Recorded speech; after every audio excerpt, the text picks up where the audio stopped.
مجالس ہوتے ہیں جی. اس کو جو ہے یہاں پر کس طرح جو یہاں پر کمیونٹی ہے مسلم کمیونٹی شیعہ اور سنی ان لوگوں میں کس طرح مقبولیت حاصل ہے, کس طرح یہاں پہ جشن منایا جاتا ہے, تھوڑا ہمیں تفصیلی بتائیں. جی, میں یہ اردو کے ناظرین کو یہ بتانا چاہتا ہوں اردو ٹی وی کے کہ یہاں پر 2 سالانہ محافل جشن ہوا کرتے ہیں.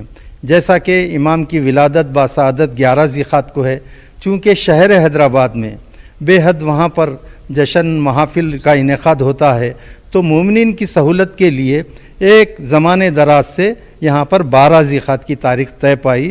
12 اور 13 2 دن میں 2 جماعتیں 2 جشن کمیٹیاں یہاں پر جشن کا اہتمام کرتی ہیں, اور اسی طرح سے 5 شعبان اور 6 شعبان یعنی جشن ولادت باسعادت امام حضرت عباس ابن علی علیہ السلام جو باب الحوائج کے نام سے آپ مشہور ہیں, تو آپ کی بارگاہ جو باب الحوائج جو اسی بارگاہ کے بازو میں ہے وہاں پر جشن ہوتا ہے.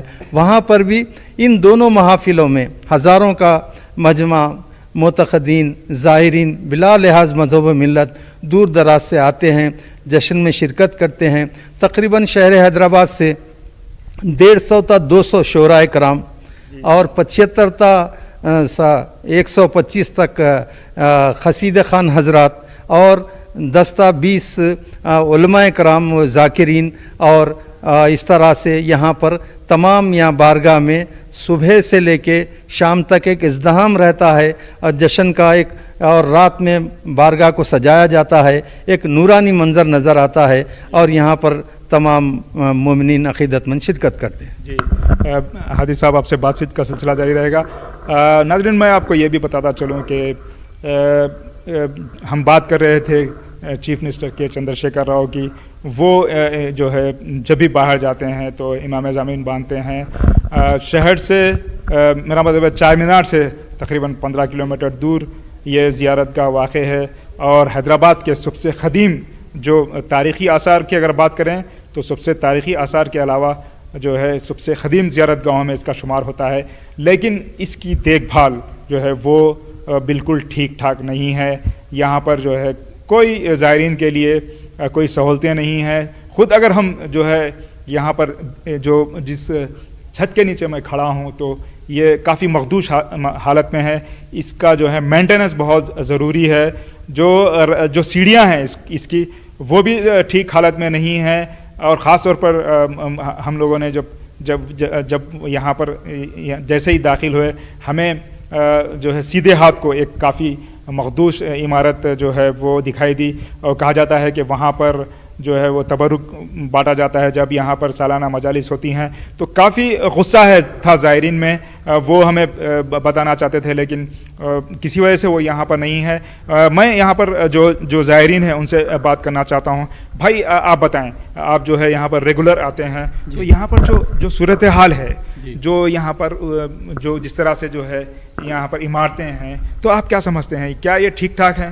جی بالکل ٹھیک ٹھاک نہیں ہے. اور پہلے تو یہاں پہ روڈ کا جو ہے سو کہ پہلے تو انتظام صحیح نہیں ہے. روڈ سڑک خراب ہے, بائکاں وغیرہ بھی نہیں آ سکتی ادھر. اتنی روڈ سڑک پہلے تو مین جو ہے سڑک ہی خراب ہے, اس کے بعد سیڑھیوں کی حالت بھی خراب ہے بہت, اور اپنے گیٹ کی جو انٹریس ہے اس کے پر گمبد جو ہے گمبتاں وغیرہ بھی ٹوٹے ہوئے ہیں. ٹوائلٹ جو پبلک پہلے انٹریس آتے ہی دور سے آتے ہیں, پہلے تو جیسا انٹریس میں آتے ہی جو اپنے ٹوائلٹ کو جاتے ہیں تو ٹوائلٹاں بھی ایک دم بالکل خراب ہے. اور رات کے ٹائم تو لائٹ وغیرہ بھی نہیں ہے یہاں پہ اندر, اور نیچے بھی سیڑھیوں کے پاس سے راستہ جو آتا ہے وہاں پر بھی لائٹ وغیرہ برابر نہیں ہے, ٹوائلٹ وغیرہ بھی برابر نہیں ہے. پھر بھی مولا کے چاہنے والے, امام رضا کے چاہنے والے بے شک راتوں میں دن میں ہر ٹائم دھوپ میں بارش میں ہر ٹائم آتے ہیں, بے شک آتے رہیں گے. اور یہاں کی فیسلٹیز بھی برابر نہیں ہیں سب پوری ٹوٹلی جی. اور روزوں میں لائٹ وغیرہ بھی بالکل برابر نہیں ہے. پیچھے کی شکریہ بھائی. میں آخری جو ہے سوال ہادی صاحب سے کہنا چاہوں گا. ہادی صاحب, آپ جو ہے سیاستداں بھی ہیں, ہم نے بات کی کہ چندر شیکھر راؤ صاحب فخر سے امام ضامین باندھتے ہیں, لیکن ان سے منسوب جو دکن کی سب سے قدیم زیارت گاہ, اس کی یہ حالت کیوں ہے؟ دیکھیے انیس بھائی, یہ عرصے دراز سے مجھے کوہ امام ضامین کی خدمت کرنے کا موقع ملا. میں بحیثیت شیعہ ممبر آندھرا پردیش اسٹیٹ وقف بورڈ بھی یہاں پر بہت سارے اپنے خدمات